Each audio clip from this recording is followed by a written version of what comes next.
Hello, I'm Sora Luxon, and this is Tarot card 9 of Cups, Yesod of He, the Lord of Physical Material Happinesses.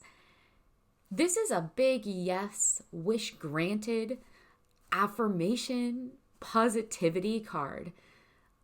Lined up in such a very neat row behind their owner, each cup shown here is filled as presented by their weight on this plane of this display altar.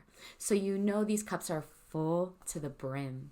Jupiter and Pisces from the 10th to 20th degree overflows with the full culmination of material joys, near perfect pleasure. This joy is no pretense, and so is both kind and able to be loved. But also can be vain or conceited in the self's knowledge of just how well pleased it is. The individual that comes into such a state of being isn't likely to have time for idle or small-minded ideas. They didn't get to where they are by messing around at a lower level of self-development and self-accrual. But instead, having already acquired and aspired above the norm, they're going to require a higher level of thinking and pursuits. And having much, there's also a trait of being freely able to be generous.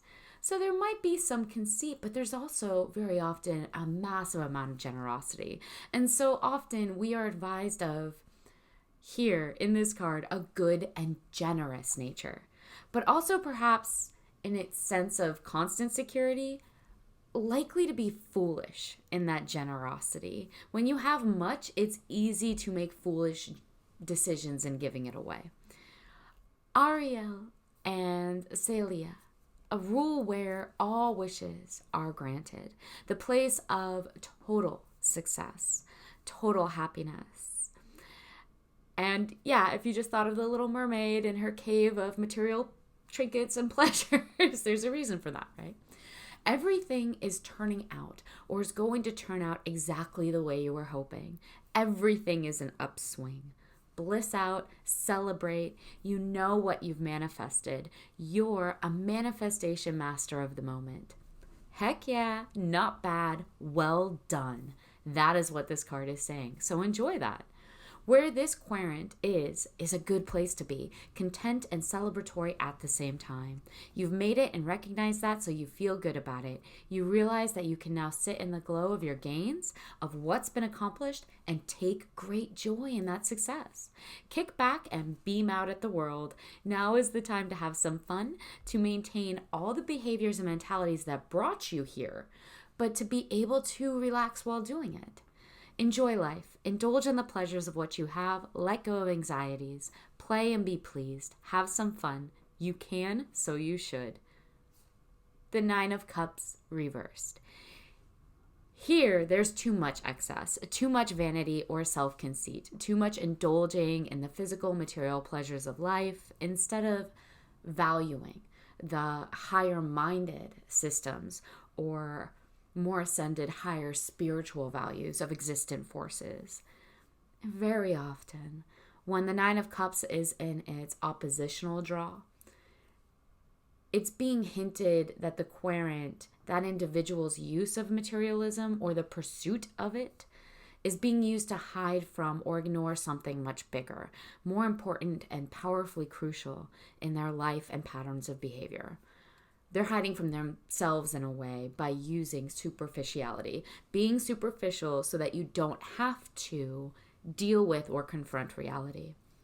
Focusing on the smallness of gain is allowing for a much bigger picture to go unseen, for the higher, more important insights to be ignored, and then consequently lost because they've been ignored. Sometimes, too, disappointment, a negation, a letdown is being advised of. Rather than a materialistic happiness, there's been a loss, a party's end, a good season's closure of harvest, a high period cessation in a market of some kind. So what to do if you pull the 9 of Cups reversed? It's likely time to start releasing some of that superficiality that's been holding you back. or being used to hide a much deeper, more relevant truth that needs exploring. Hopes, desires, wishes don't always pan out. So stop panning for the gold.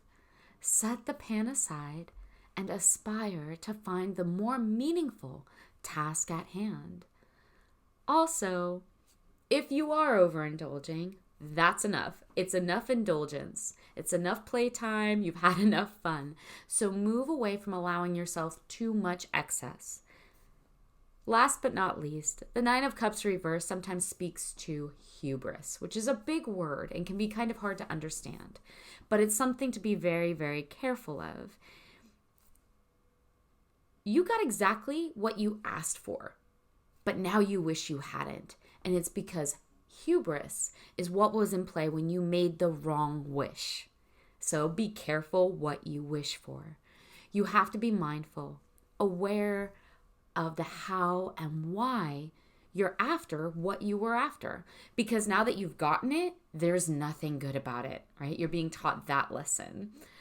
Like asking a genie to live forever, right? We all know this. You ask a genie for something and it's in the wording and the genie gives you exactly what you requested, but now it's this horrible thing you wish you had never asked for, like asking to live forever. Now you've been granted that, but in the form of like a zombie, a rotting corpse that everyone runs away from eternally. So you'll live forever and no one will ever like you. So it's in how you ask and it's in why you're asking. Should you have asked for that in the first place? No, your hubris did. You probably shouldn't ever ask to live forever when you don't know what that entails. So now you're disappointed that you got exactly what you deserved. Next time, think first about the situation. Think first about others, about the impact and influence of a choice. That way, you won't have to spend forever wishing you weren't all stinky and rotty, which is, after all, what you asked for in your hubris. Requests of the universe, they have to be made with humility, wisdom, and high-mindedness. Until next time.